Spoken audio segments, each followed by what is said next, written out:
every time I hear that intro, that shit slaps. Shout out to Smooth J Stu for that awesome intro music and that awesome intro for Nerd Talk. What's going on, you guys? Happy New Year. We are now in 2023, the first episode of Nerd Talk in 2023. Of course, we're going to keep the show rolling. Me and my buddy Tyler. What's going on, Tyler? We're still going to keep the show rolling, man. I'm happy, man. It's the first one of 2023. Yes, sir. Yes, It's a sir. What's new going year. on? How has your year been so far in 2023? I mean, I spent most of it playing PlayStation and sleeping so far, so I don't know. I guess great. Yeah. Yes, sir. Yes, sir. Yes, sir. My 2023 has been great. My brother actually bought me this as a Christmas gift, so now I got two controllers I now. want the black one. Yeah, I had to get the black one. But yeah, what's going on, you guys? It's your boy Alex Thomas here. I'm here with my buddy Tyler, aka Mind of a Nerd, and we got some topics we wanted to talk about today. Starting off, obviously, the main talk being our top 10 most anticipated for 2023. We'll get that towards later of the show, but hope you guys are doing all right. Like I said, hope you guys are having a great year so far. We got my buddy, my little brother Marquise jumping into the chat. What's going on, Marquise? I got to get you on one of these episodes one of these days, Marquise, for sure, for sure. But yeah, like I said, my year has been pretty good. I'm actually sitting here watching the movie right now as we're recording.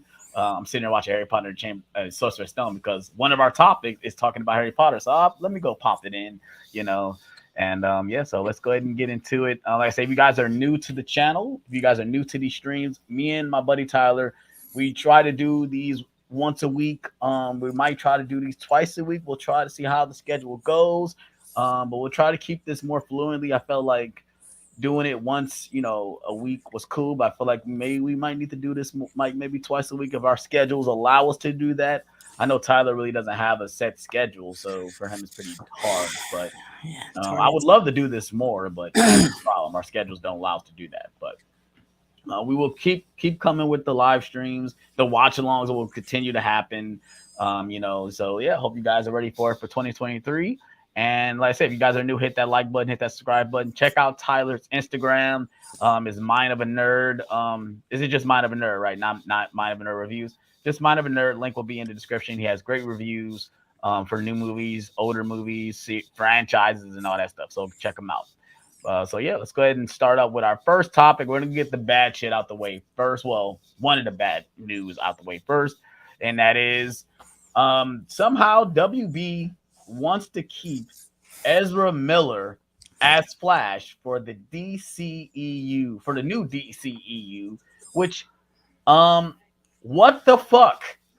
I don't understand. If you guys are gonna get rid of everybody else and keep this motherfucker, what is going on? What are you smoking, James Gunn, for one? Yeah. Two, this nigga has been nothing but a tyrant for this whole entire franchise.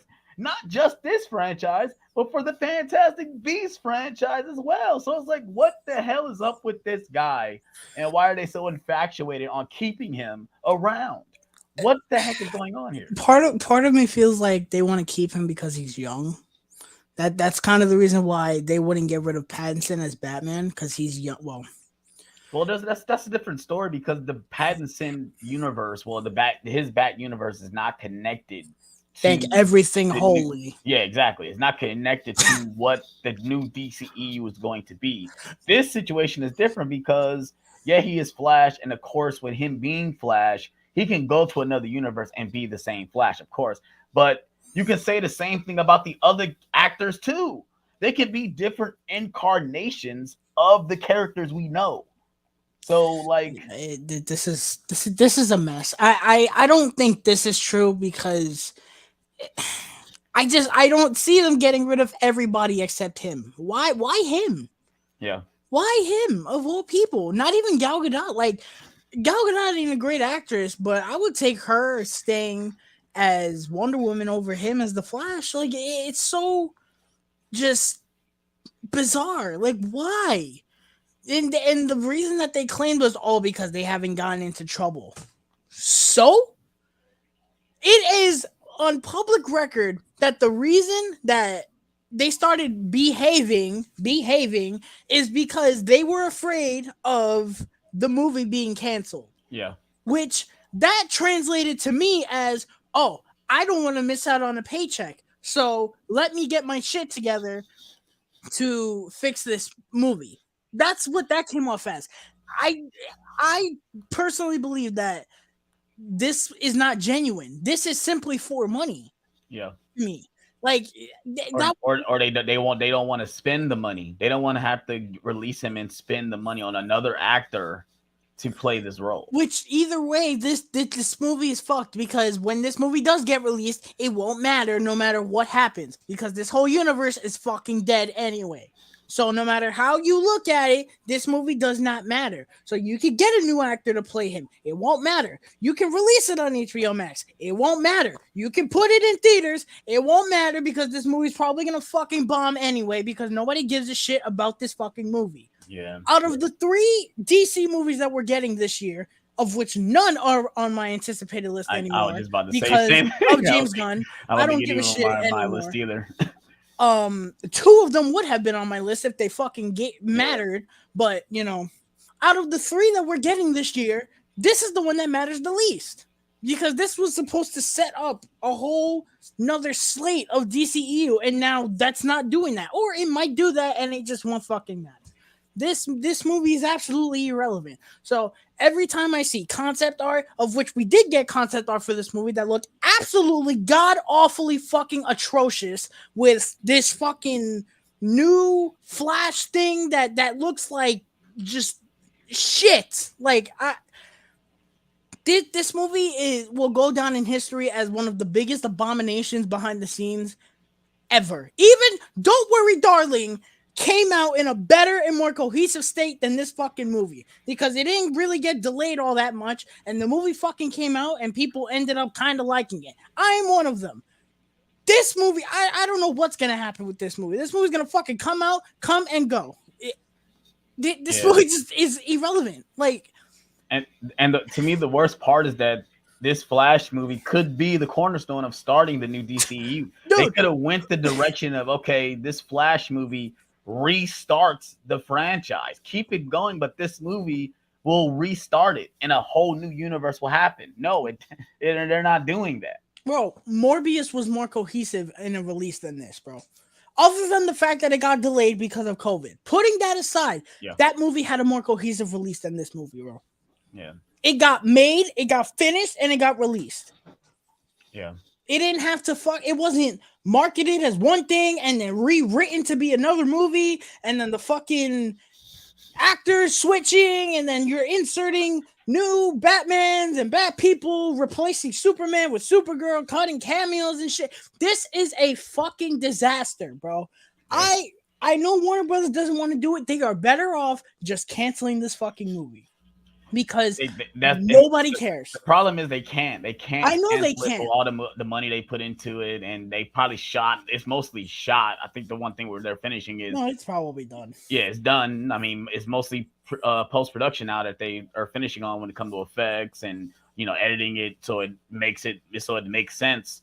But they have to release it, and they have to try to accumulate as much money as they can from it. It's going to lose money. Most likely it's going to lose money.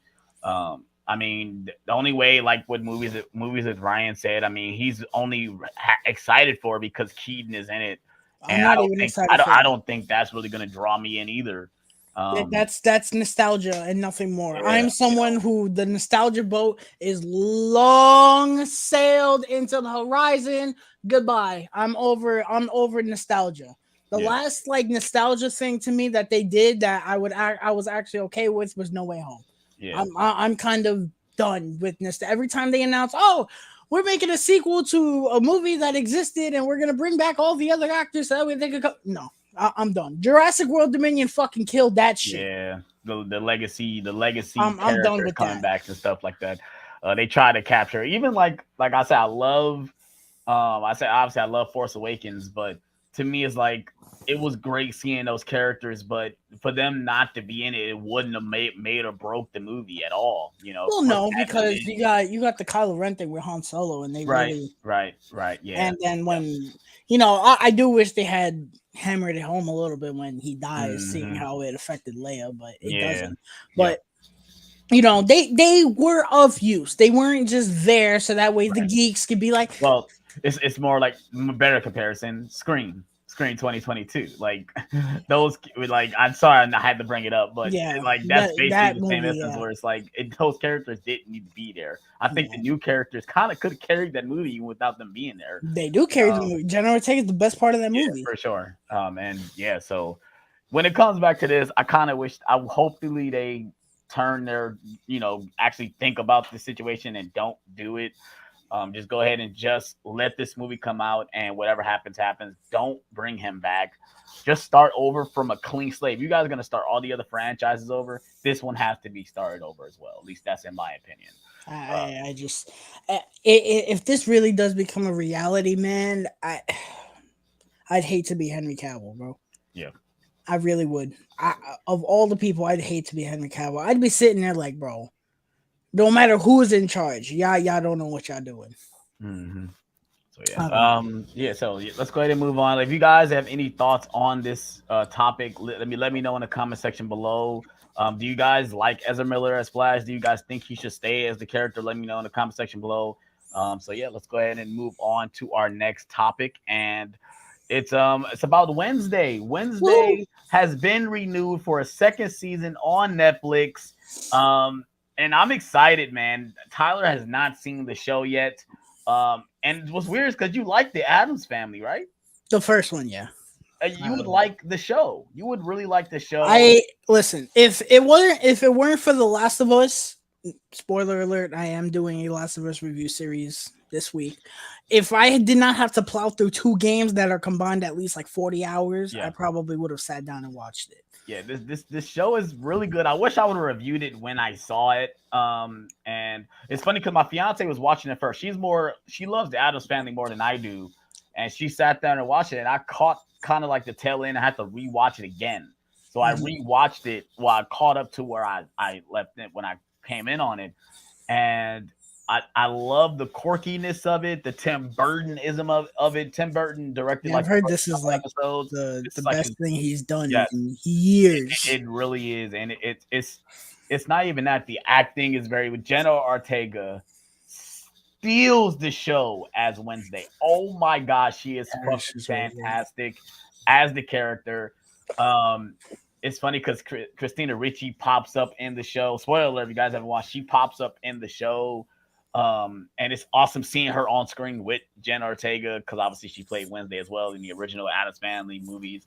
And it's got like a Harry Potter-ism to it because she goes to a school and it's a school with other creatures and characters and stuff like that. And it's a really good show. It really surprised me. Not really because we saw the trailers. Oh yeah, this show probably might be really good. The trailers were very good. Yeah. But yeah, I highly recommend. I try to get everyone to watch it just because I'm like, if you guys like the Addams Family, you guys like those Tim Burton isms, you would really enjoy this show. I don't know about me liking the Tim Burton. I've come to the conclusion I don't like Tim Burton. I think I only like Batman Returns.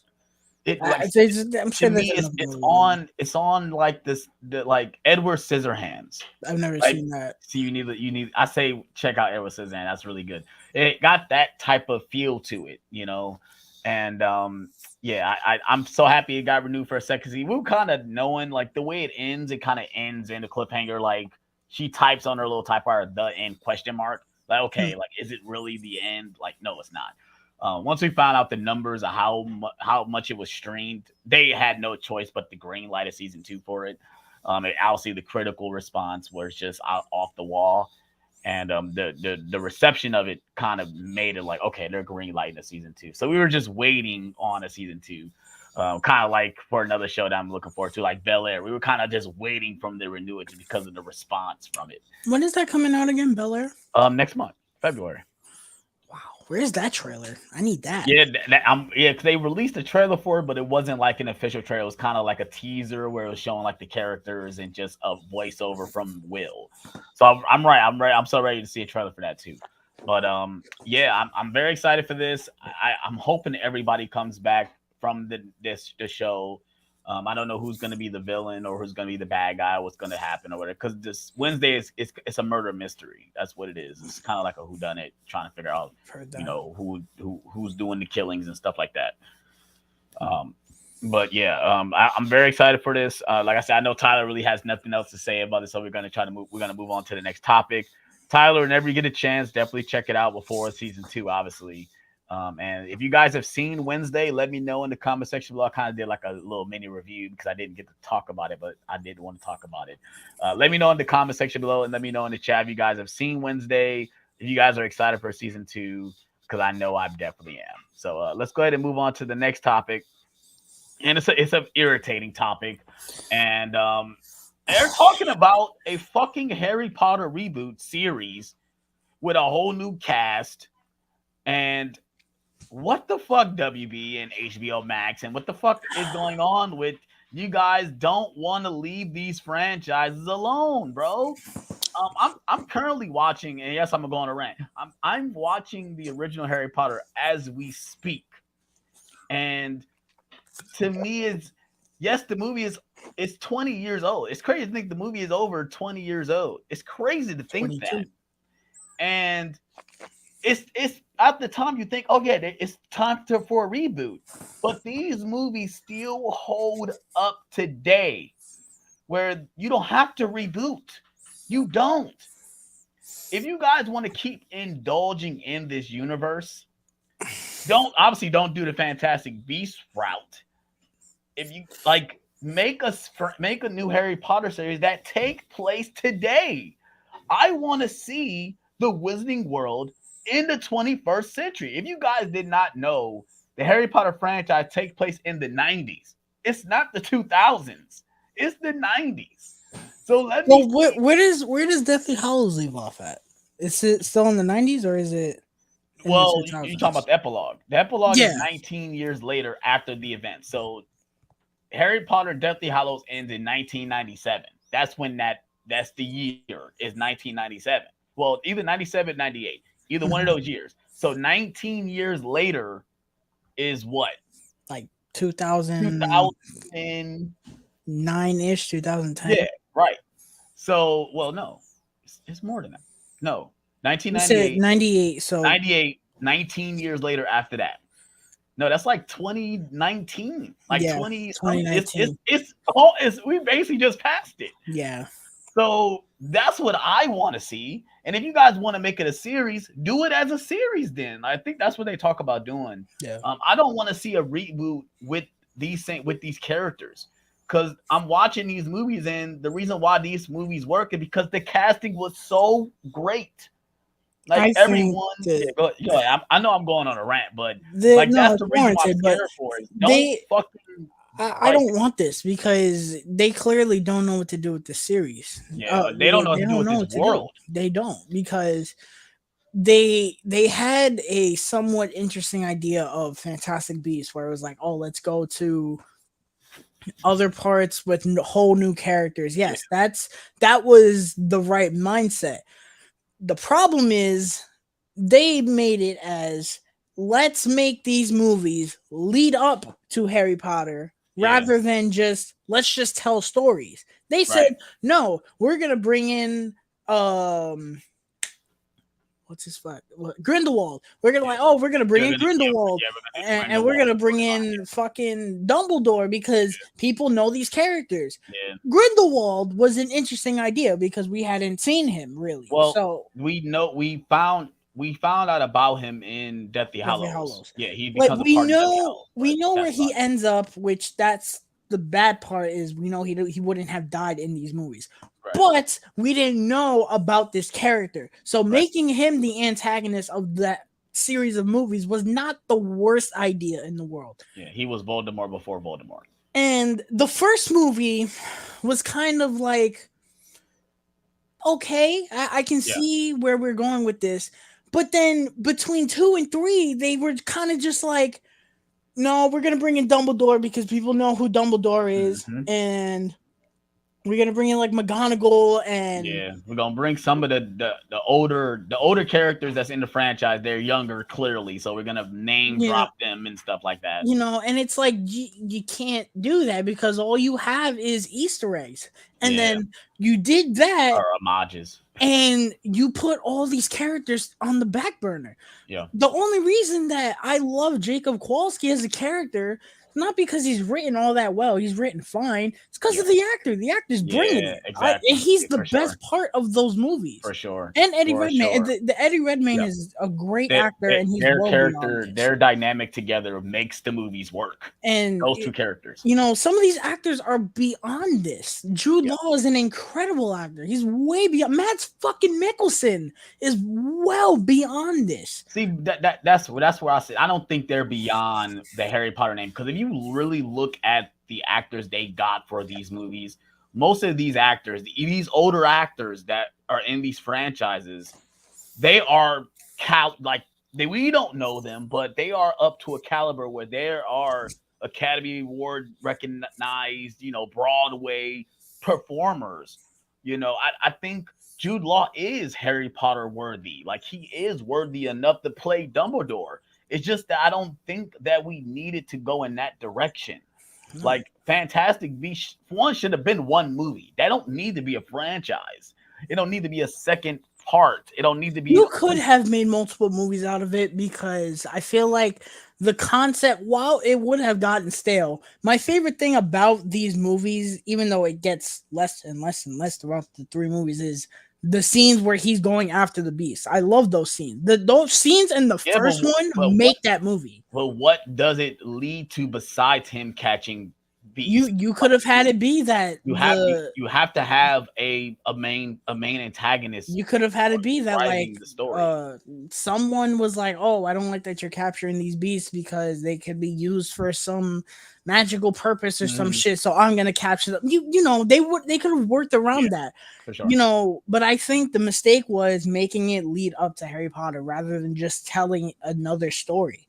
Because there is a lot you can tell in this world, rather than just have it be, hey, let's lead up to Harry Potter. Because when you do that, it's the same issue that the prequels have, the Star Wars prequels and The Hobbit. You have these characters that people know and love. Well, some in Star Wars cases, some in The Hobbit mostly we like. Yeah, them. For sure. But in The Hobbit case, you have Bilbo Baggins doing all this crazy shit. You're like, well, he's not gonna die. Yeah, because he is. You know where he leads up. Like, he survives. In Desolation of Smaug, I think Gandalf goes through like some crazy shit, but you're like, well, you're not gonna die. Yeah, there's no stakes. It's kind of the same thing with the advantage that Fantastic Beasts had was that most of these characters, we didn't know if they made it out or not. Yeah, but it's besides Dumbledore and Grindelwald. We know they were safe, and we don't know about Eddie Redmayne or any of them. And fucking Nagini, who they made a fucking person. Yeah, she's stuck as Nagini. That's we can go and talk about that. But going back to this it's right now it's a rumor. I don't think this has been confirmed. Obviously, I'm a Harry Potter fan, so I wanted to talk about this. It probably will happen because J.K. Rowling has nothing better to do with her life but ruin Harry Potter. Also, it's WB. I mean, WB knows Harry Potter is a cash cow. It's a cash cow, and we know it. Is it a cash cow with the box office of Secrets of Dumbledore? But that's not. It's not just that. It's that you're not calling it Harry Potter. It's Fantastic Beast. We know it's in the world. No, bro, when you're going to Hogwarts and playing that theme, it's Harry Potter, bro. I'm sorry. You know what I mean. I mean, I'm telling you right. You announced that you're making a Harry Potter movie with the word Harry Potter, and you bringing back these characters. Yeah, if you bring back those characters, that's what I'm saying. It's gonna be. I don't know. That's a $1 billion film. I don't know, because even with that, you look at the Fantastic Beasts movies. You brought back characters that people loved. You brought back Dumbledore, and you brought back people that they liked. They had some things, but also they weren't the main characters. Like, like I mean, it's Dumbledore was the main character in 3, but to an extent, like these movies work because of the characters. And we've talked about this off camera, even on camera, that the reason why the Fantastic Beasts don't work, at least for me, is that some of the characters aren't interesting. That you don't some. care about their storyline. You don't care to follow them through the Wizarding world. Like the reason why we care about Jacob's character, because he's the fish out of water Yeah. character getting into this world. Like that's why these movies work, because someone like Harry or even Hermione and Ron, they were just now getting into this world. Regardless of Ron being in this world his whole life, we was discovering this with them. And it just doesn't work for Fantastic Beasts. Now, that's what for me, two things I would want. Like I said, I would want a Harry Potter world taking place now, or if not, go all the way back. Like we talk about this, I want them to do a reboot, but give me the discovery of Hogwarts. Give me the X-Men First Class of Hogwarts, bruh. Give me Salazar Slytherin, Godric Gryffindor, Helga Hufflepuff, and Rowan Ravenclaw coming together to create this school, and the Salazar Slytherin turning evil. And I want to see all that.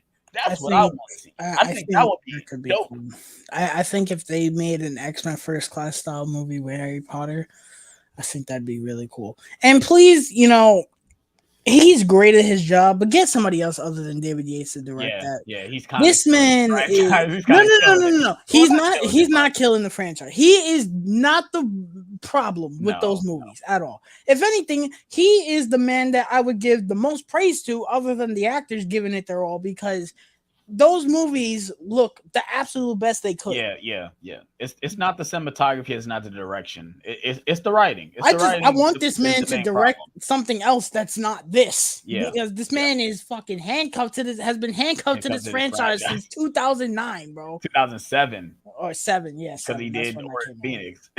Like shit, since 2006, like because you got to think past that. He got to prep these movies. So yeah, shit, this man needs 20 years almost. He needs to do something else.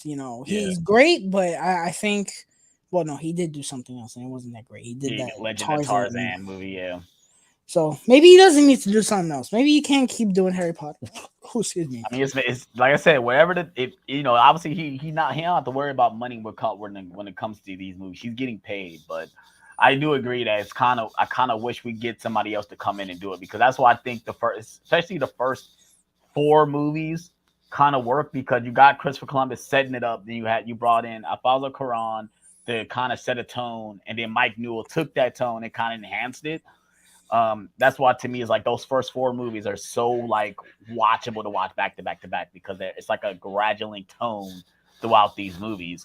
And then we got David Yates, and he kind of like kept the tone like the same throughout all the movies. Like they just felt like, we just moving on to the next. But yeah, like I said, I feel like we talked about this for a decent amount of time. Let us know in the comment section below what you guys thought on this. Are you guys Harry Potter fans? Let us know in the comment section below. Are you guys excited for this? Are you guys not excited for this? If this is true, like I said, this is rumors, so take this with a grain of salt. I should have said that right off the bat, because like I read into this and I was kind of getting pissed reading it, because it's like I'm so excited for Hogwarts Legacy, and like I love the Harry Potter franchise. I love the universe. I love the world. And I want to see more of it, but the way they're taking it in with the movie franchise, I'm not happy with it at all. I like Secrets of Dumbledore, but man, I want more than just that. I liked it when I wasn't falling asleep during it. Yeah, I haven't watched it since the theater. Neither have I. I have had zero urge to go watch that movie, bro. For sure. Because they're not going to keep that franchise going, so it doesn't matter. Yeah, it's to me, it's like. And I know it's not going to happen, because the actors just don't want to do it. I don't see Daniel Radcliffe having the urge to go back to this franchise. I don't see Rupert Grint going back to this. Emma Watson, definitely. Yeah, for sure. Like if anything, that's why I think most of these actors broke out and wanted to do other things, because they didn't want to be stuck as Harry Potter. And Daniel Radcliffe knows at the end of the day he's going to be Harry Potter at the end of the day. That's his defining role And that's why I've kind of liked the direction he took with his career. He wanted to do other worldly things that wasn't Harry Potter. Yeah, Emma And I Watson's respect definitely the one same. that had the most success out of Oh doing yeah. that Oh because yeah. I don't distinguish her with Hermione at all. Oh no, she's done so many different things and so many roles. I mean, like I say, she like even as Belle, I think she was great as Belle in Beauty and the So Beast. good. You know, everything she's done so far. Like I think her worst movie, at least in my opinion, was The Circle. I think that's probably her worst movie. And She was in Les Mis and too, right? no, she wasn't in Les Mis. No, No, she she wasn't in Les she, Mis. she wasn't in a musical that wasn't Beauty and the Beast. No, Let me see. I don't I think know she was in for Les Mis. I know she's in Noah. She was in Um, she had a small role in This Is the End, which was hilarious. I like that too. I can't wait for her to wake up so Yeah. she can tell me about how they made those motion pictures. And then what else she did? She did Perks of Being a Wildflower. She was in that too, which she was. I need to get that because that was really good. Shit, Ezra Miller is in that too. That's funny. Um, yeah, but I agree. I think she is the out of the three. The three, she's the most successful out of three, which we kind of already known that, Well, Rupert Grint is gonna be in Knock at the Cabin, right? Yeah, which when I heard that I was like, ooh, yeah, okay. yeah, for sure. He's worked with M. Night Shyamalan before in his series though on Apple TV though, so it makes sense. I heard he was good in that too. Yeah. So yeah, but let's go ahead and move on to our next topic, which is a topic that Tyler is very excited to talk about, and I'm gonna let him lead on with it. And that's Oh the yeah, Evil Dead Rise trailer review. The new trailer for Evil Dead Rise has come out this week, and I know I didn't do a reaction for it. I'm sorry because I was working on my complete Blu-ray collection video. Check it out if you guys haven't already. It's closing on 1,000 views. Definitely check it out. But I'll let Tyler start with it because he's very excited for this movie. Go ahead, Tyler. yes. Okay, this is a movie that has had it's had a very weird leading up to phase. Like this was a movie that at a point I was just like, oh, I heard it's coming out. Like we were getting an Evil Dead movie. It was called Evil Dead Rise. We were like, okay. Then we heard Bruce Campbell and Sam Raimi were attached to it. We were like, all right. I think this movie was supposed to go to HBO Max, and then we heard the news like, no, they're moving it to theaters. We were like, oh, okay. Then we got the plot synopsis that it's gonna take place in the city, and I was like, in the city, I don't know, because like that kind of turned me off a little bit too. Evil Dead is synonymous with the woods and shit, but we'll see. And then I heard the plot that the movie's about like this mother getting the evil and going fucking crazy and shit, and her kids have to stop her. I was like, yo, that sounds really cool. And then we got like this. We kept getting images. We got this creepy the main creepy image of the mom in the doorway, which was awesome. Then we got the image of the main girl. I think she has like the chainsaw covered in blood and shit. It's awesome. And I was just like, yo, it's Evil Dead. Like this is a franchise that I mostly like, but I'm not really big. Like the movies that I really, really, really like, I really, really like them. And then the movies that I'm not really crazy on, I'm not really crazy on them. Like I like the first one. I love the first one. That's my favorite of them. And then I love Evil Dead 2013. Me and Alex watched that in October, and we had a fucking blast watching that. Yeah, we did. And especially in that third act, we were like, yo, this shit is awesome. Yeah. Evil Dead 2 is a movie that it's fine. And then Army of Darkness, the same thing. It's fine. I personally am not a fan of the comedy of this franchise at all. Mm-hmm. Especially Army of Darkness. I like that movie better than Evil Dead 2 because the third act is better to me, but I don't like the goofy stuff. It's really goofy. So like I strictly like the horror stuff. So the first one in 2013. Then we got the trailer for this movie, and I was like, yo, that's cool.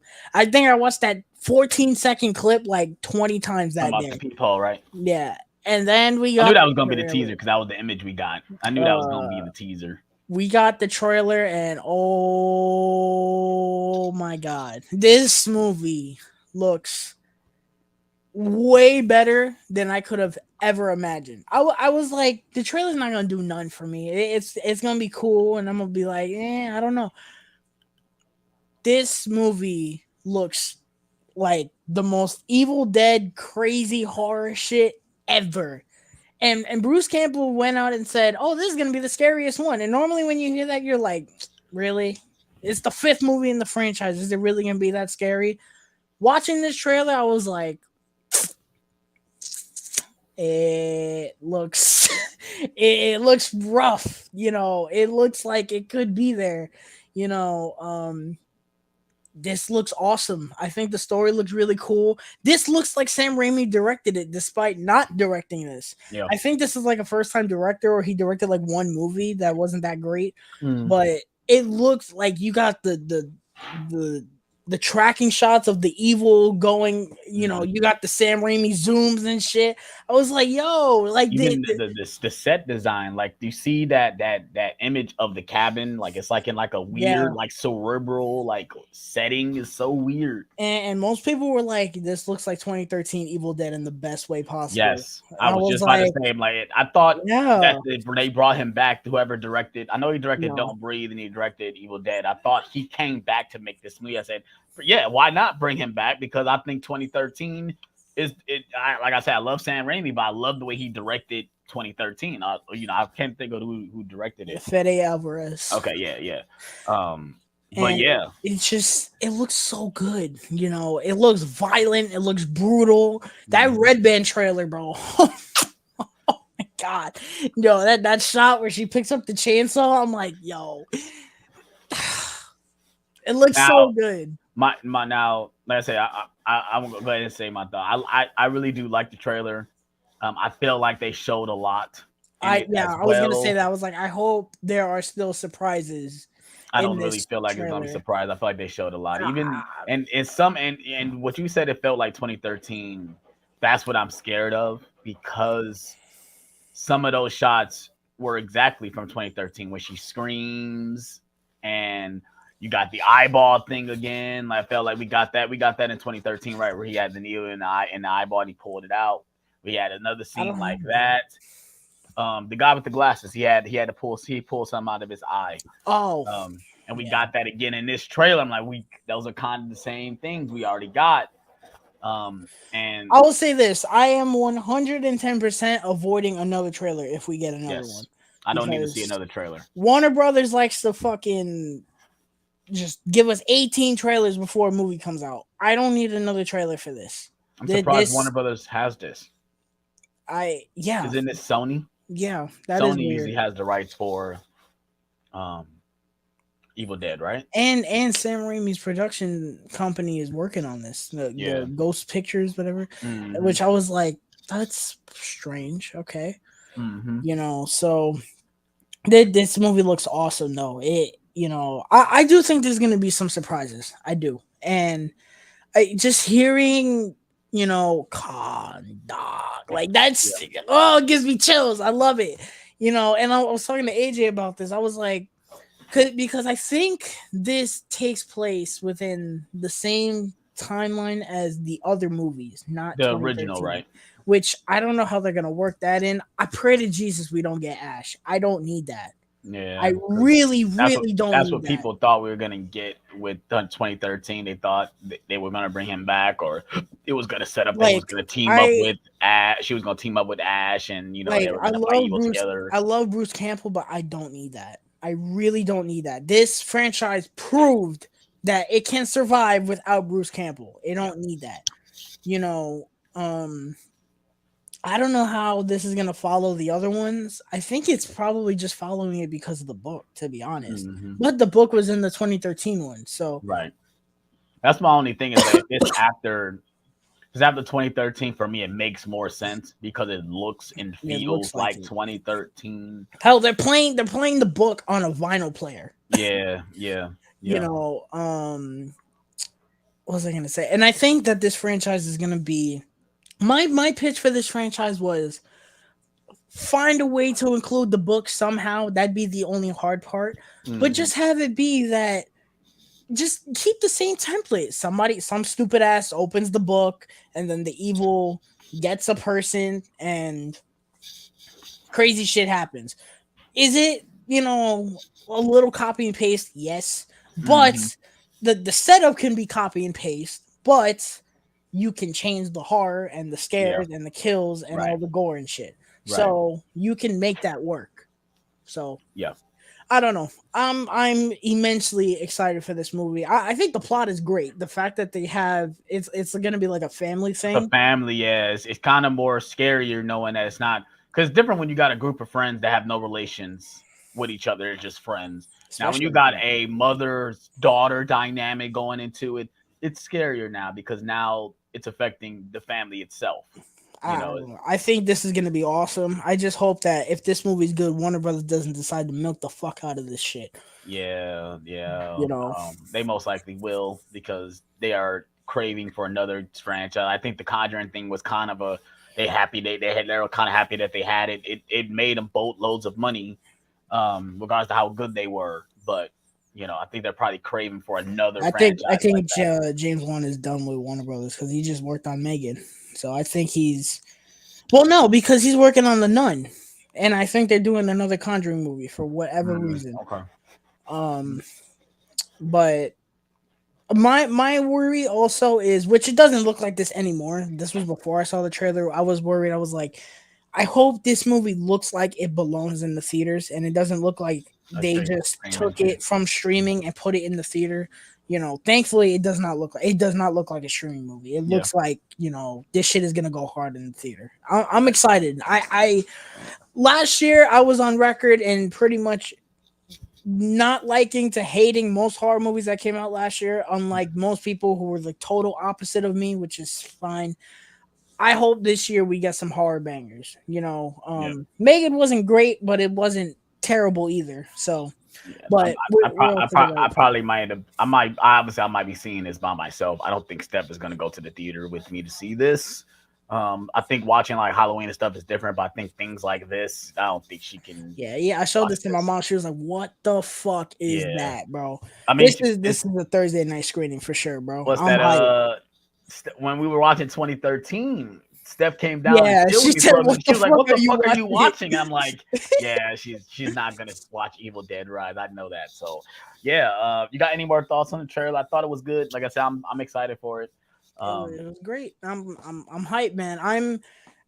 It's Evil Dead, bro. Yeah, Like the anticipation of getting a 2023 Evil Dead movie with Sam Raimi and Bruce Campbell working on it. again because they did Yes, they did they did work on 2013. and that movie and Freddie Alvarez wasn't even that big of a name at that time. I No, think he no, was in the same place that this director is yeah, in right now. he's exactly. I think he So did like a short film or something like that.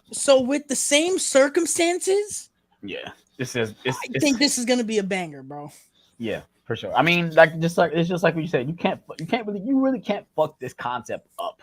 As long as you give us the gore, give us the scares, give us the kills. It's a simple premise, you know. They got the And, gore down. Holy shit, yeah, do they have the gore and down? the gore and the effects. Like I think the mom when she's Yeah, the turned into a CGI looks deadite, really she good. looks terrifying. So all this stuff can And be this movie easily looks fixed. scary. That's what Yeah, I really like. I'm not someone that is, scared very easily. That shot of the mom through the peephole, that shit is creepy. Every yeah, time I've seen it, I'm like, ooh, like it's so creepy. I love it. I can't for sure. wait.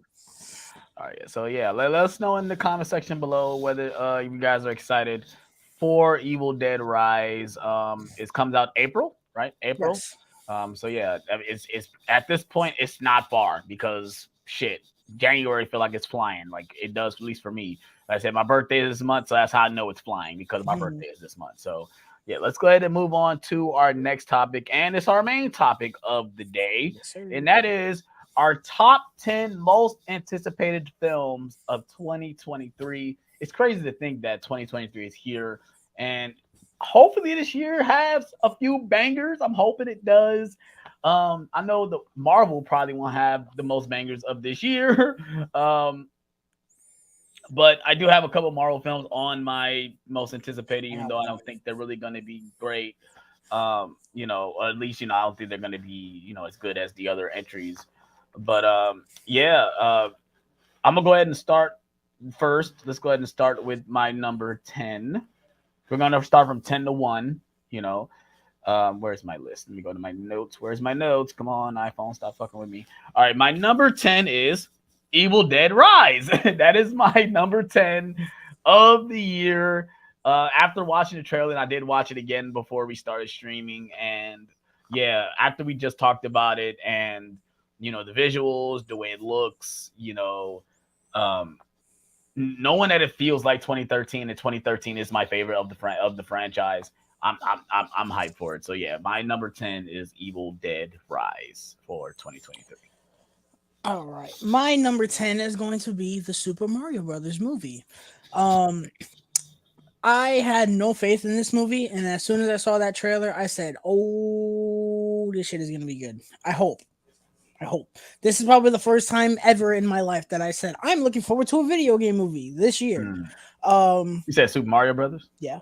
That would be an honorable mention for me. That if I wanted to bring an honorable mention, that's my honorable mention. I think this is gonna be good. Oh, but Chris Pratt, shut up. All right, he sounds fine.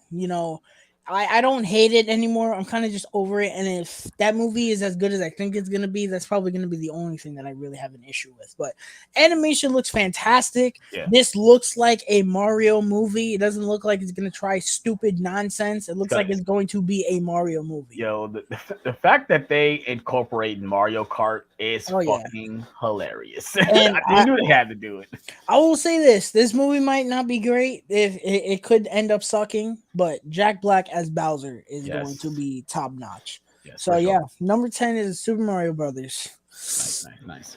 All right, let's go ahead and move on to our nine most anticipated. My number 9 is Creed 3. Creed 3 is my number 9. Michael B. Jordan, his directorial debut, and it makes sense because he's been a part of this franchise since the beginning of, he knows the characters, he knows the world, and I think he's going to do great as director and obviously acting. I think he's been phenomenal in all the Creed movies. I need to rewatch the Creed movies because I haven't watched them in a while, and I need to watch them on 4K, see how the 4K transfers look. And I think Jonathan Majors is going to be fucking amazing in the role, in his role that he's playing. And I love the dynamic. It's more of a personal story. It doesn't have to involve with Rocky. Like, I think the drawback of the first two Creed movies that he's dealing with Rocky's fucking he's dealing with his demons. He's not dealing with his own demons. And I'm happy that they're finally doing it. Like, he's dealing with something from his past, and it's his dilemma that he has to overcome. So that's why Creed 3 is my number 9. My number 9 is going to be Baba Yaga, John Wick Chapter 4. The reason that this is lower on my list is because I still have a little bit of a sour taste of John Wick 3 in my mouth, of which that movie is kind of good and kind of disappointing. It's way too long, and some of the writing is not great for me, but what that disappointed on, the action definitely delivered on, especially like that first 30 minutes of that movie is the perfect John Wick movie to me. For sure. I'm excited. This movie looks awesome, and I've heard from people that have seen it at a test screen, and they're like, "This is the best one." Yeah, and the act about it looks the best visually wise. I love the shots and the ways it looks. Keanu Reeves with a samurai sword and nunchucks, bro. Yeah, bring it the fuck on, bro. I can't wait. So John Wick Chapter 4 is my number 9. Yes, sir. All right, let's go ahead and move on to my number 8, and that is Guardians of the Galaxy 3. That's mine too. Number 8. That's my number 8, and it's Guardians. You can't go wrong with Guardians. Guardians Volume 2 is probably one of my least favorites of the MCU. Hopefully with this one they do fall back on the jokes. Like I said, even the trailer had a few jokes, but hopefully they fall back on that and make it more of a personal story and make it more of a drama. Because obviously this is the last Guardians movie, and I want to bring that tension, bring me drama. We need that with these characters. I mean, I'm kind of happy that someone like Batista is moving away from the Drax character because I feel like he needed more, and I'm so happy he's doing that with other roles. I love that he came out and said he's tired of doing. He wants more dramatic roles. He's tired of being the silly guy. He wants to do more dramatic stuff, and I love that. I came out and said that I think Batista is the best one, especially after watching Glass Onion. I'm like, oh yeah, he's the best wrestler turned actor. And people are like, oh, what about The Rock? I'm like, The Rock that's a different scenario. He's someone who, to me, he's not Fast Five Dwayne Johnson no more. Yeah, he's another specimen of himself now. He's even Black Adam. He wasn't that good in Black Adam. So yeah, exactly. To me, that ship has long sailed. Batista is someone who, if you ask him for a dramatic role, you will get it out of him. And The Rock, you'll get like a fraction of that. Yeah, and he's also done a lot of different things, like him popping up in Dune, him popping up in Blade Runner, him popping up in all these different type of roles, even though they're smaller. James Bond, he was in he was in Spectre. And I think he was pretty good, and he's good in all these movies. He was without a doubt the best, the best part of Army of the Dead. He was one of the few things that I actually liked in that movie. So I kind of like that he's kind of he took it, and I think he was really good in Glass Onion as well. And so yeah, I'm just hoping we get certain things in Guardians 3 that I'm getting. I'm ready to see what Adam Warlock has to bring to the franchise. I'm worried about him. I am. Yeah, I'm something about it, man. I'm just like he's not going to be as significant as he should be. Yeah, I mean, the worst part about it is that in the comics, and like I said, they don't have to always do everything for the comics, but his thing that he's most known for is him wielding the gauntlet, and they've already done Infinity Saga. So it's like, what else does he have to bring to the table? Is he going to be a villain? Is he going to be an anti-hero type character? Is he going to be fighting the Guardians? We don't know. I am excited to see the actor. I love the actor. Yeah. I think he's a great actor. I hope that us waiting since 2017 to see this motherfucker pays off. Yeah, for sure. So you said this was your number 8 as well, right? Yeah. Okay, so we might as well move on. Let's go ahead and move on to my number 7, and it's Ant-Man 3. I put Ant-Man right above Guardians. One reason because I'm excited to see Jonathan Majors as Kang, the actual form of Kang in this movie. Obviously I love Paul Rudd as Ant-Man. I think he's been great in every single movie he's been in MCU. Even Ant-Man and the Wasp, I did like him as Ant-Man in that movie. I'm just excited to see the visuals in the world, and seeing more of the quantum realm and stuff like that. Even though we did get a little taste of it in Ant-Man and the Wasp, but it's Ant-Man 3. It's surprising that we got 3 Ant-Man movies. The crazy thing, we got 3 Ant-Man movies, but yeah, that's my number 7. You will not be seeing that movie on my list. I will tell you that right now. My number 7 is a movie that is actually going to hopefully be worth my time. That is Oppenheimer, directed by Christopher fucking Nolan. Christopher Nolan. That's what all you have to do. All you have to do in the trailer, all they have to do is show with 2 shots and put Christopher Nolan, the director of the Dark Knight trilogy. That's all you have to do. All I need to see is the Syncopy logo, and I'm like, yeah, for sure, bro, for sure. This movie looks awesome. I'm glad that this isn't going to be like Dunkirk, where it's a retelling and it's more of this. They're taking this in more of a thriller route, and I'm excited for that. As practical as this movie will be, I'm very excited for that. I know we've spent like the whole day joking about that, the fact that he's going to do the nuke practically. I'm actually, that makes me more excited because Christopher Nolan is a man of craft, and I cannot wait to see this movie. Christopher Nolan is a man. Like I said before. No, I don't have it, Brandon. All you need to say is the name, and I'm in the chair, no matter what the movie is. For sure. I loved his last movie, Tenet. I know Alex does too. Yes, I need to watch it again. I've been craving to watch it.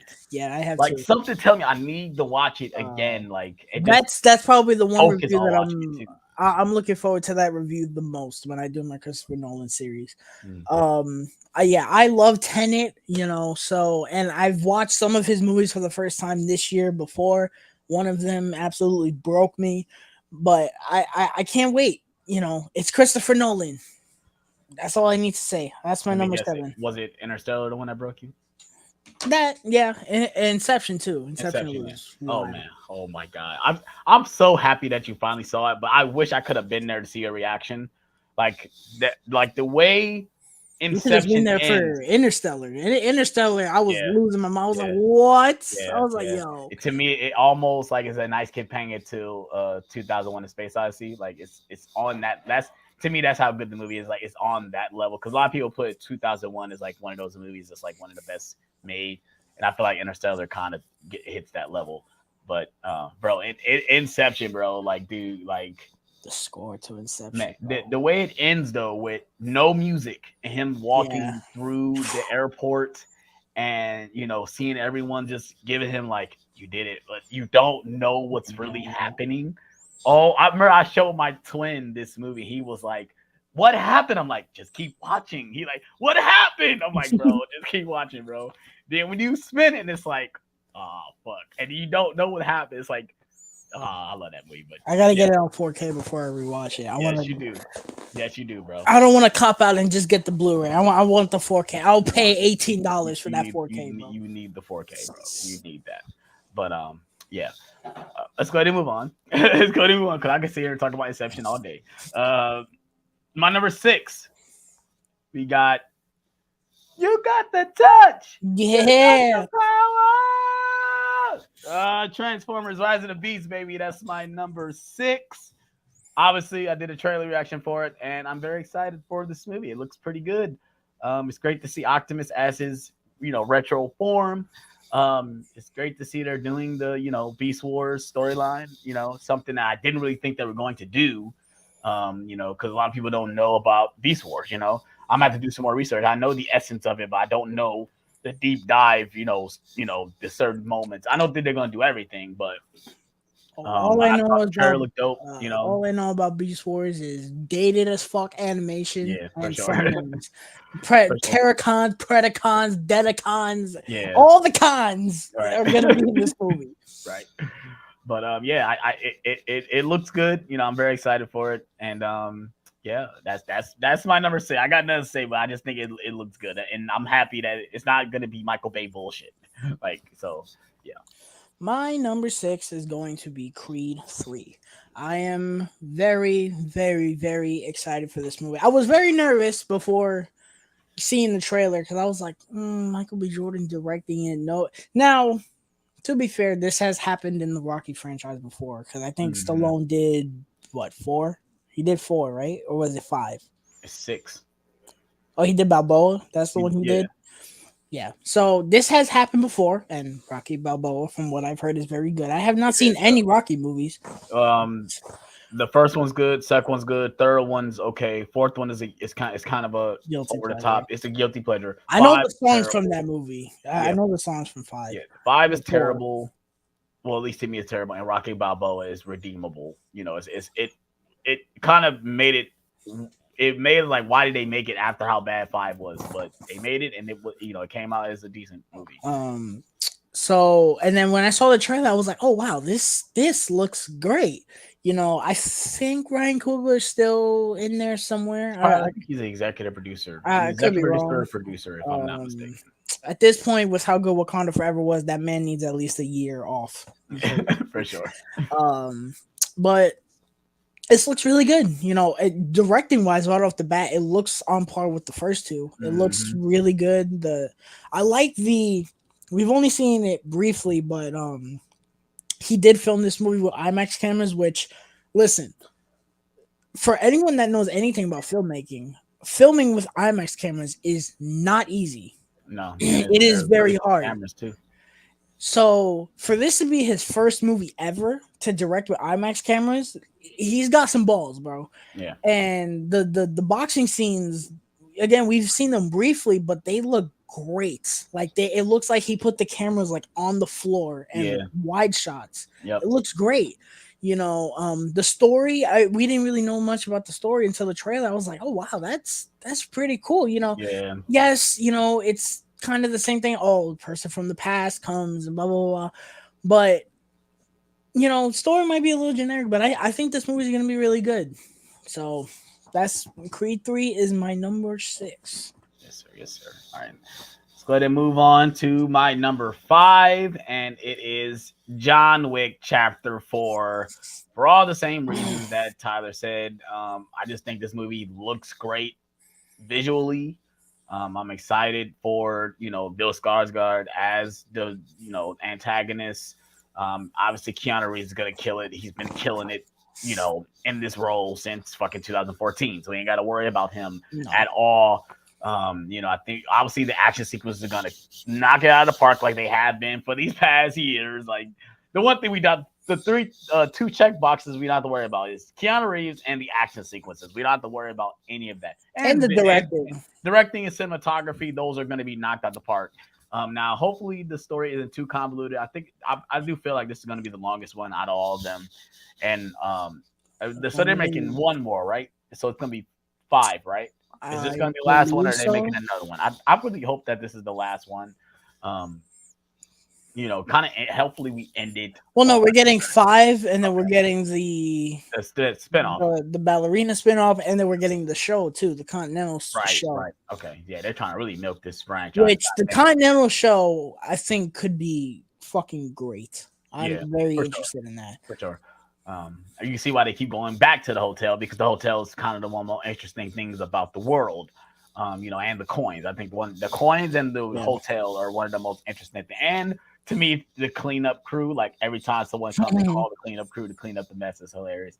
But yeah, it's funny. I came late to the game with John Wick. I think it was already out on Blu-ray, and I think my mom bought it for me just as a random gift. Like, oh yeah, I'll buy it for you. And I watched it, and I'm like, why the fuck didn't? And one of my oldest friends told me to watch it, and I didn't watch it, and then I finally did. I'm like, what the fuck was I doing? I'm such an idiot, because this is right up my alley. And I think I watched it like twice in that same day, just because how good it was. But yeah, that's my number 5, John Wick Chapter 4. My number 5. Now, it is low, but I'm very, very excited for this movie.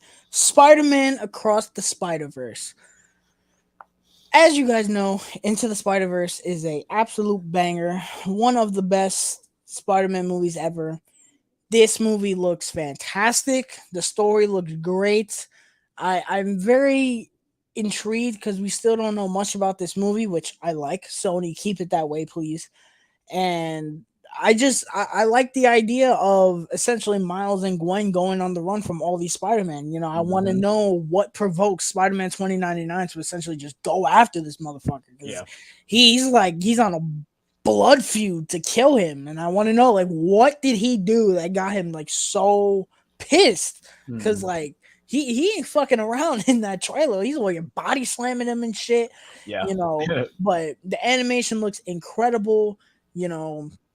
I just that soundtrack is gonna pop off too. Yes, and sure. I can't wait. Into the Spider-Verse was great. If this is another banger as good as that, and then we somehow get beyond the Spider-Verse and it's even better, might be looking at one of the greatest animated trilogies ever. And there are not that many good animated trilogies. I think the only ones that come to mind are like Toy Story and How to Train Your Dragon. So Spider-Verse is my number 5 though. Yes, sir. Yes, sir. All right. Let's go ahead and move on. My number 4 is Dune Part 2.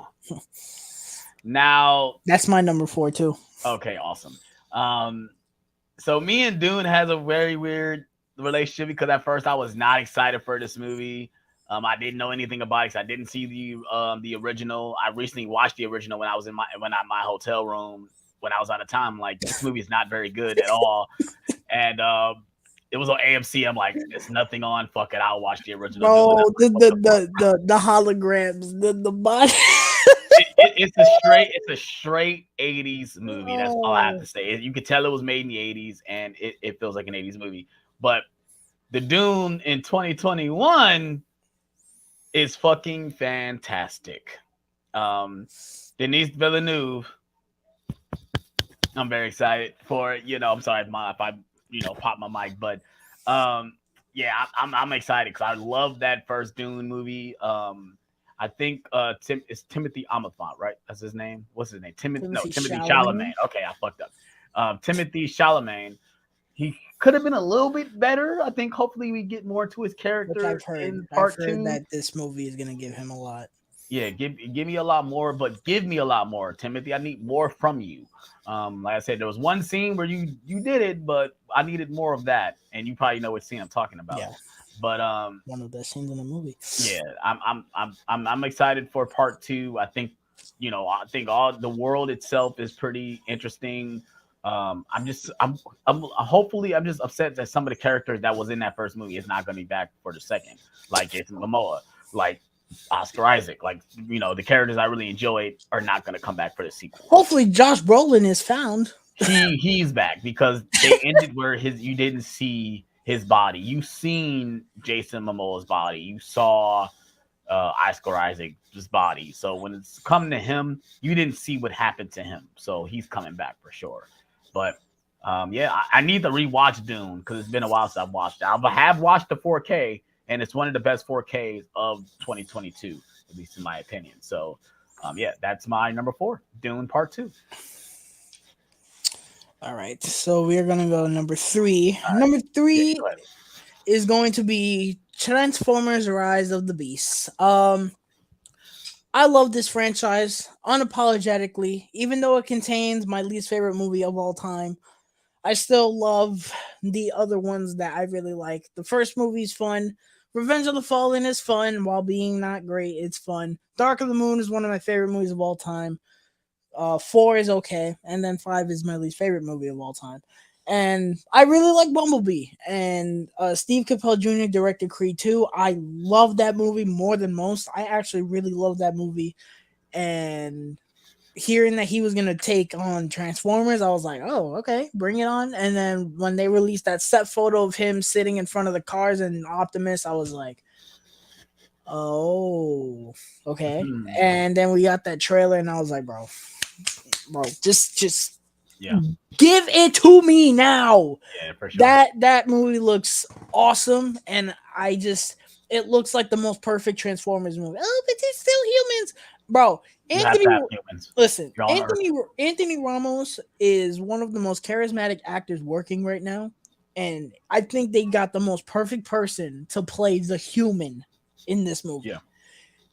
I'm excited. I think this is going to be the best Transformers movie. Can it be disappointing? Yes, because seeing how excited I am for it, 9 out of 10 times I go into this movie, going into a movie this hyped, I end up walking out disappointed. Yeah, I think the last time that I walked into a movie this hyped and walked out satisfied was like Endgame or Infinity War. Yeah, but also we know like this franchise gives us great trailers. Because even the trailer for The Last Night, I remember me and John was watching it, and I called him. I said, is Michael Bay finally going to give us a decent Transformers movie? Because I liked the first trailer for Last Night. I think that trailer is really good.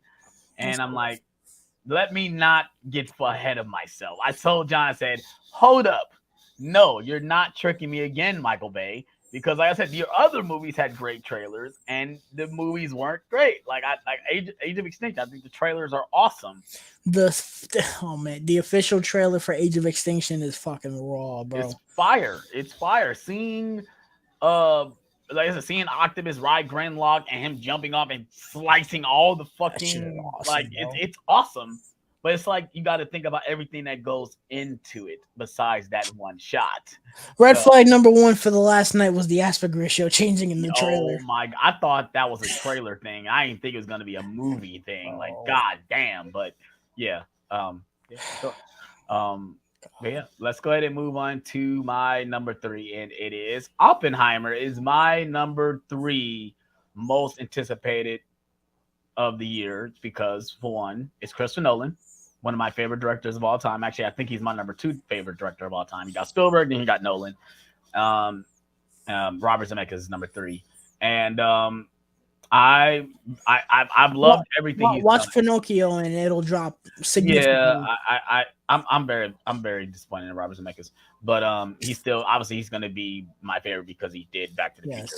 But going back to Oppenheimer, the cast looks phenomenal. Um, you know, the story alone about the atomic bomb is a very interesting one. A very, if anyone could do it, he can be the one to make that. Visually, I know it's going to look fantastic. We know the acting is going to be stellar. Um, and like I said, it's Christopher Nolan, guys. Like Christopher Nolan, regardless of what you guys could say about Dunkirk, what you guys could say about Dark Knight Rises, those movies are leaps and bound better than a lot of these movies out here. And you know, it might not be your cup of tea. Even like Tenet, a lot of people brag on Tenet. It just might not be your cup of tea, but It's it's okay still to be wrong.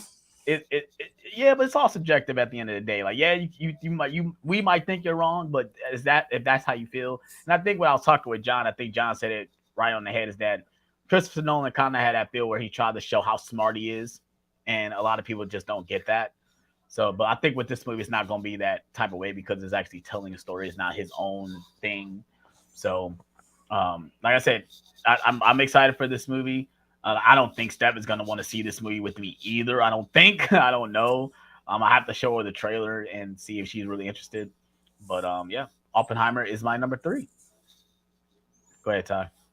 I know he kind of switched off, but just go ahead. Go ahead. No, there was a tweet about a movie that's coming out. It's really stupid. My number 2 is going to be Mission Impossible: Dead Reckoning Part 1. Paramount, listen to me. This is the third Paramount's not year. I don't give a fuck. They gonna listen. This is the third year in a row that I put this fucking movie on my most anticipated of the year. Yeah. If I am not sitting in the theater in July watching this movie in IMAX, heads are gonna roll. Okay? I love this franchise. Even 2 is not that bad. It's stupid. But It's a guilty pleasure. I love this franchise. Ghost Protocol is great. 3 is fantastic. Rogue Yes. Nation is amazing. Fallout is amazing. Fallout You is close got, to a masterpiece. it's a little too long for me, but I can see. I can understand that. you got the same crew coming back. And Tom Cruise is in one of the biggest movies ever from last year. And I think come next year, this time, I would have said that this is the best movie of 2023. To think that this is going to be the best of the franchise and it's only half a movie is just insane to me. You know, I'm glad that they finally made the decision to end this franchise. I hope they go out with a bang. I hope that we get a great villain, and you know, this movie just looks incredible. I absolutely cannot wait to finally see this fucking movie after it being delayed for what seems like forever. So yeah, my number 2 is Mission Impossible: Dead Reckoning Part 1. All right. My number 2 is Spider-Man Across the Spider-Verse. That is my number 2 anticipated movie of this year. I love Spider-Man Into the Spider-Verse. Still haven't reviewed it yet. I will review it when it's close to the time, and most likely we'll be doing a watch along for To the Spider-Verse as well. Before Across the Spider-Verse comes out. I'm very excited for this. I know the soundtrack is going to be a fucking banger like it was for the first movie. I love the Miles Morales characters in this movies. I love their Gwen Stacy and Miles's chemistry and their dynamic and stuff. I'm interested exactly as you said about 2099. Why is he pursuing them? Why is all the Spider-Mans going after them for one? Where does the Spot plays a part in this? Because we haven't seen anything. We haven't seen anything from Spider-Punk at all because obviously he plays a certain role in this too. I think Spider-Punk is going to play a huge role in this movie. I think every Spider person that they have not shown actual moving footage of will be a huge part. So like Spider-Punk, we saw Spider-Woman. Spider-Woman, I think she's going to be one of the villains. Hmm. Um, He is well. there's another one. Well, the character is I don't. Oscar Isaac isn't Latino, so I know he's not American, but he's not Latino. There's another spider person that's gonna be in that movie. I know Ben Riley is, but I don't think he's a main He's character. no, they well Gwen obviously. Yeah, There's other people that I know yeah, got announced that I was like, oh, they're gonna be big players. Peter B. Parker, I'm yeah. pretty Of sure course. he's gonna come back. Yeah, okay. Yeah. Um, And it turns out that he had a kid. Peter B. Parker had a kid. Yeah, yeah, yeah. That's what. If you watch the trailer, he's wearing something that shows that he has a kid or whatever. But it's so quick you'll probably miss it. But I think there's gonna be a lot of surprises. I definitely think the one surprise that we're getting that they have not revealed is Tom Holland. And if we don't get it, and I think I really there's a big thing that all those Spider-Man, even Tobey Maguire and Andrew Garfield could come in and like I said, they've already kept it a secret that they were in No Way Home. What not to say that Sony didn't call them up while they were filming in No Way Home. It's like, how about you guys come over and just do a quick day of lines for Across the Spider-Verse, and then if they don't use it, they don't use it. But they, I mean, shit, you got 40 other Spider-Man in this movie. It's like 40. No, I think it's like, isn't it like over 200? Yeah, That's what they said. I mean, I just put that as a number. Yeah, over 40 plus Spider-Man in this movie. They're all not going to get lines clearly, but show which is unfortunate. I hope Ben Riley is not one of them that doesn't get lines. I agree. I've been waiting to see Ben Riley in a Spider-Man movie for what feels like forever. Mm-hmm. So, but yeah, that movie's gonna pop off big time. I'm excited for that. Yeah, for sure. All right, go ahead with your number one, bro. My number one is one that changed this week, and that is Evil Dead Rise. We talked about it for like 20 minutes. Evil Dead is a franchise that, in making a new one in 2023 with new technology, sounds so great, and this trailer was fantastic, and it crawled up to my number one. No movie is making me excited more than this. Even Mission Impossible. I'm really excited for Mission Impossible, but the fact of getting a banger from a horror franchise, a long-running franchise, is awesome to me. And I hope they stick the landing. So, yeah, my new number one is going to be Evil Dead Rise. I'm very excited for it. All right. My number one, and of course, we already talked about it, and that is Mission Impossible 7. Well, Mission Impossible 7 Part 1. Mission Impossible Dead Reckoning Part 1 is my number one anticipated of the year. I fucking love, just like Tyler, I love this franchise. Even number 2, it's absurd. It's stupid, yes, but I still love it. I love to watch it because I know it's over the top and dumb. You got John Woo being John Woo while watching that movie. You guys just watch Face Off. Watch Mission Impossible 2 because you're getting the same type of isms in that movie. But yeah, I agree. Tom Cruise could have been in 2 of the biggest movies in the same year if they had just released Mission Impossible in 2022, which they had no reason to not release that movie last year. They could have. That would have been perfect for it to come out in November. And Paramount would have made like $2 billion in one year. Exactly. But yeah, I'm very excited for this movie. I just like you. I'm very happy they're ending it now because this could have went in a Fast and Furious type route where it's like they're on a roll and then they keep making them and then they end up being bad. So like to me, like compared to the Fast and Furious, I kind of feel like they should have ended it at 7 where it could have ended on a high note, but they kept making them. It's like, no, like you guys know when the franchise is over. Go ahead and end it. End it with a bang, of course.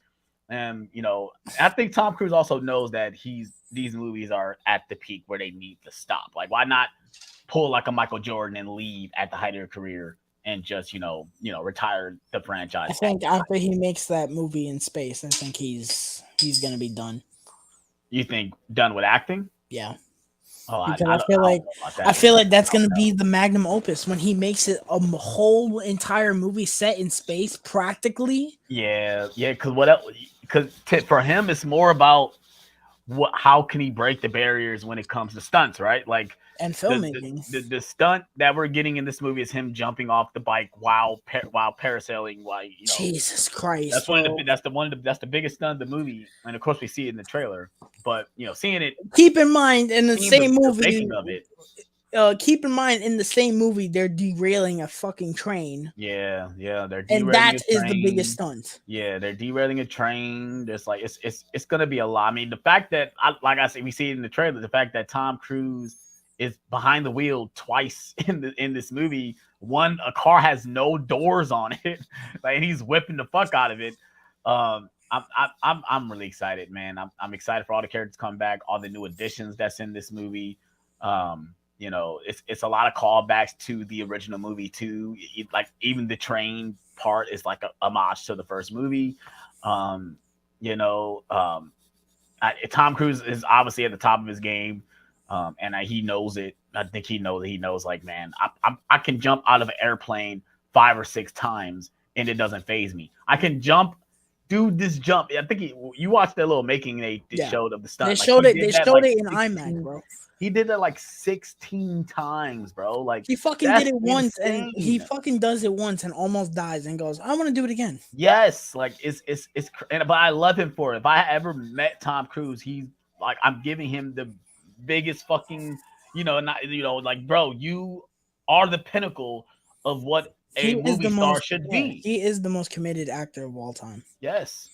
No. There are better actors, but he is the most committed. It's not even up for debate. But also you got to give it to him as well. Like, he gets into the character, but he cares about what's on screen. You clearly see that in all. Even like when you watch Top Gun, you could tell he cares about what's happening on screen, and that it's him doing it. I was watching Edge of Tomorrow, and you can feel that he cares about that movie and what's happening in that movie. Maybe not in Jack Reacher. I didn't care for that movie. I thought he was very blah in that movie. Don't watch Never Go Back. Yeah, I heard he's even worse in that one. It's the problem is that movie should that movie the second one shouldn't happen. I don't think it's the direction they went. No, they shouldn't have made it. They was trying to make it a franchise, and clearly it wasn't a franchise. But I heard he's just not the right person to play that character. It's not. I think he has the charisma, and it's more about the actual character itself, other than Tom Cruise. Now, if you don't make it Jack Reacher and make it a different name, then we'll talk about. I don't know, because many people watch the new Jack Reacher and they really like that show, and they're like, "Oh, this guy's way better as Jack Reacher." Yeah. But yeah, I mean, yeah. I think Tom Cruise is fine in those movies. I don't think he's bad in those movies. He's fine. But Mission Impossible is his franchise. So of course he's gonna nail it in these roles. So yeah, that's my number one most anticipated. Like I said, I'm excited for it. That's it. Let us know in the comment section below. Give us your list of your top 10 most anticipated. If not, just give us the top 3 if you don't have 10, or give us just one if you only have one. I would love to hear what your most anticipated of the year 2023. Hopefully we get some bangers. Like I said, I got a feeling we're gonna say Mission Impossible 7 is one of the best of the year, just like we said Top Gun, because I did not expect Top Gun Maverick to be one of the best, possibly the best movie of 2022. I did. I did not expect that. I'm gonna say it now. I said it from day one when that trailer came out. I said this movie's gonna be. I was saying the trailer looks really good, but I'm saying I didn't think it was gonna be that good. I was like, no, this is gonna be a banger. I'm saying right now it should be nominated for Best Picture. I think it should be nominated for Best Picture. I don't care what nobody says. I could see Fableman's winning Best Picture. I can see Fableman's winning too, but I want Top Gun to be nominated. I don't think it's going to win. I want it to be nominated. I want the Batman to be nominated too, but I don't think that's going to happen either. But I have a better chance of hitting the Powerball more than the Batman being nominated for fucking. I agree. We'll see. Well, the Oscars that surprises before. I got a feeling Black Panther's going to be nominated on some bullshit, but hopefully not. But let's go ahead and move on to our final topic, and we're physical media guys, so you guys already know we're going to talk about this, and that is the Blu-ray collection update portion of it. I'm going to go first because I know Tyler has more than I do. I got 2 titles. I did show them in my complete Blu-ray collection video. I got them from Goodwill, and I picked up You Don't Mess with the Zohan. I think this is a all right comedy. It was only like $2, so I'm like, yeah, why not? I rarely see Blu-rays at the Goodwill, at least in my Goodwill, and I bought this Warner Archive. This is another movie I don't know what it is. It's a John Wayne film, and when you see Warner Archive Blu-rays at the Goodwill for $2, you kind of gotta scoop them up because these are very hard to find, out in the wild and stuff. So I just picked it up. It was only $2. I'm like, man, fuck it. So yeah, let's go ahead and Tyler, go ahead and show us what you picked up.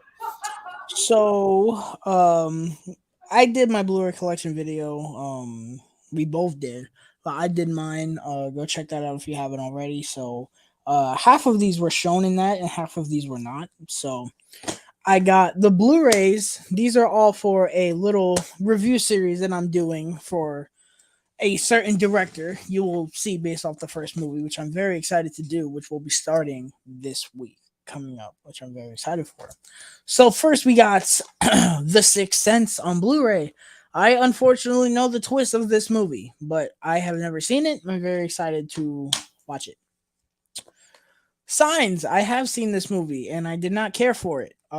But I saw it when I was very young. Hopefully I will appreciate it more. Lady in the Water. Have not seen it. I heard it's very weird. It goes for the M. Night Shyamalan. Probably my third least favorite movie of all time. I have seen this movie. Woof. I've seen this movie too, but I barely remember it because the movie is very boring. But After Earth, the movie where Will Smith wanted us so badly to believe that Jaden Smith was a good actor, of which he is not. And we got The Visit. Shyamalan does found footage. I heard it was okay. The only Shyamalan movies that I don't have are The Village and The Happening. The Happening is insanely expensive, and then The Village doesn't have a Blu-ray. AJ is currently sending me the Unbreakable, Glass, and Split trilogy on Blu-ray, so I will have those, and then I will get started. All right, 4Ks. We got Halloween Ends. Yeah, Halloween Ends. Then these I got from Book Off. I wanted to show these off because I'm very happy that I have these with slipcovers. We got Frozen 2 with a slip on 4K. I really, really like this movie. We got Raya and the Last Dragon on 4K. It's okay. Animation is beautiful though. Toy Story 4 with this awesome slipcover. This movie's great. Not necessary, but it's great. And we got Wreck-It Ralph, which is necessary and is great. And I love that I got this with a slip. And I think it was only like $8 too. So, hell yeah, I'm picking up Wreck-It Ralph. And that is pretty much everything. I didn't get Black Adam because who the hell is blind Black Adam? That movie does not matter. It didn't matter before the DCEU was killed, and it definitely does not matter now. So. Yeah, I didn't buy Black Adam either, obviously, because I didn't show it. I went to Walmart. I did see the Walmart exclusive with the Funko Pop. That boy is $40. I'm not buying that for $40. No. Even though the Funko Pop does look nice, but I'm not buying that. It's crazy because it makes sense because if you bought the Funko Pop for $10 and bought the 4K, it would add up to the same price anyway, so it makes sense why it's $40. But yeah, I mean, this last week was pretty dead. Next week, if the weather isn't bad, it was snowing today. So hopefully the weather is better Tuesday, I will be going out making a Blu-ray hunt video. I think we got Friday 13th Steelbook coming out. I will have that mailed to me, but I am going out to the stores to see if it's in stores. So I can get it. Yeah, and I'm obviously gonna show everything else that I missed in the next final week because I did my Blu-ray collection video. And I was really trying to just get home to film it anyway. That's what I was trying to do. And I'm like, Black Adam is not, it'll probably, be worth making a video for. But if that's the only thing I'm getting, no, I'm not going to do it. So, and I didn't really want to add anything to the collection knowing I was doing my Blu-ray collection video. Because what if I bought something that was in A's and I already did A's? So, That's why, like, when I bought the movies that I just showed, I bought them like a Saturday when I didn't film my video yet, so I was able to add those into the collection. So yeah, so yeah, that's that. This upcoming week, I will be doing a Blu-ray hunting video, and yeah. So Tyler, you got anything else before we close it out? You got anything you want to tell the people what you got upcoming, anything like that? So this week is Last of Us week, baby.